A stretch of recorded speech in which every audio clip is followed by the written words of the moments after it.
नमस्कार दोस्तों, बीजेपी की 5वीं और अंतिम सूची धमाकेदार और धांसू होने की खबर आ रही है। बताया जा रहा है कि यह सूची बीजेपी से ज्यादा सिंधिया के लिए सिरदर्द बनने वाली है। सूत्रों की माने तो इस सूची में ज्योतिरादित्य सिंधिया के नाम के साथ 2-3 सांसदों को भी मैदान में उतारा जा सकता है। यही नहीं, इसमें सिंधिया समर्थक मंत्रियों विधायकों की बड़ी तादाद में टिकट भी कट सकते हैं।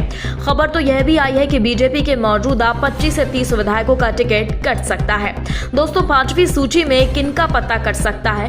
पहले जिन लोगों के राजनीतिक भविष्य को लेकर तमाम अटकलें लगाई जा रही थी, उनमें ज्योतिरादित्य सिंधिया के साथ साथ उनके करीबी 9 मंत्री भी शामिल हैं। दोस्तों, 9 मंत्रियों में महेंद्र सिंह सिसोदिया, ओपीएस भदौरिया, ब्रजेंद्र सिंह यादव, सुरेश धाकड़ के साथ ग्वालियर पूर्व के विधायक मुन्ना लाल गोयल प्रमुख हैं। ये सभी 2020 में सिंधिया के साथ कांग्रेस छोड़कर भाजपा में शरीक हो गए थे। अब ये ना घर के रहे हैं और ना ही घाट के। दोस्तों, सूत्र के हवाले से बताया गया कि इसके पीछे का कारण उनके निर्वाचन क्षेत्र में जनता में असंतोष बताया गया है।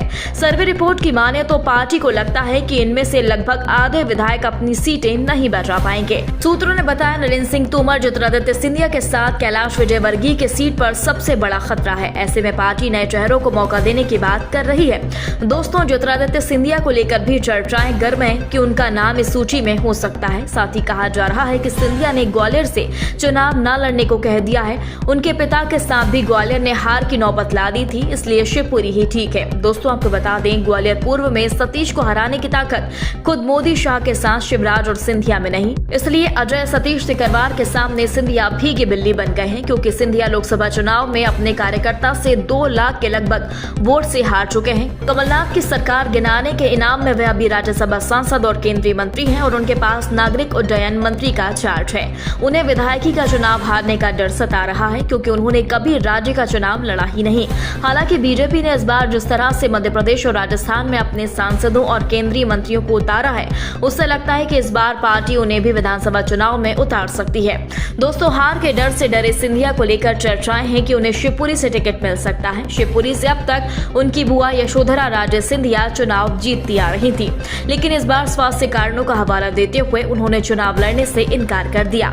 चर्चा तो यह भी है कि सीट पर सिंधिया को उतारा जा सकता है। यही नहीं, इसके अलावा यह भी बातें चल रही हैं कि पार्टी उन्हें गुना की 2 सीटें बमोरी या कोलारस में किसी एक पर उतार सकती है। ये दोनों सीटें गुना लोकसभा क्षेत्र में आती हैं, जहां से 2002 से 2014 तक सिंधिया सांसद के रूप में जीत रहे थे और अंत में हार का मुंह देखना पड़ा। दोस्तों, वहीं 5वीं सूची को लेकर तरह तरह की अटकलें लगाई जा रही हैं। कहा जा रहा है कि 5वीं सूची नहीं ब्लास्ट होगा। इस लिस्ट को धमाकेदार लिस्ट बताया जा रहा है। 5वीं लिस्ट को लेकर मध्य प्रदेश के गृह मंत्री नरोत्तम मिश्रा ने एक टीवी चैनल को बताया, सूची धमाकेदार होगी, आप सबकी सोच से 10 गुना आगे होकर धमाकेदार रहेगी।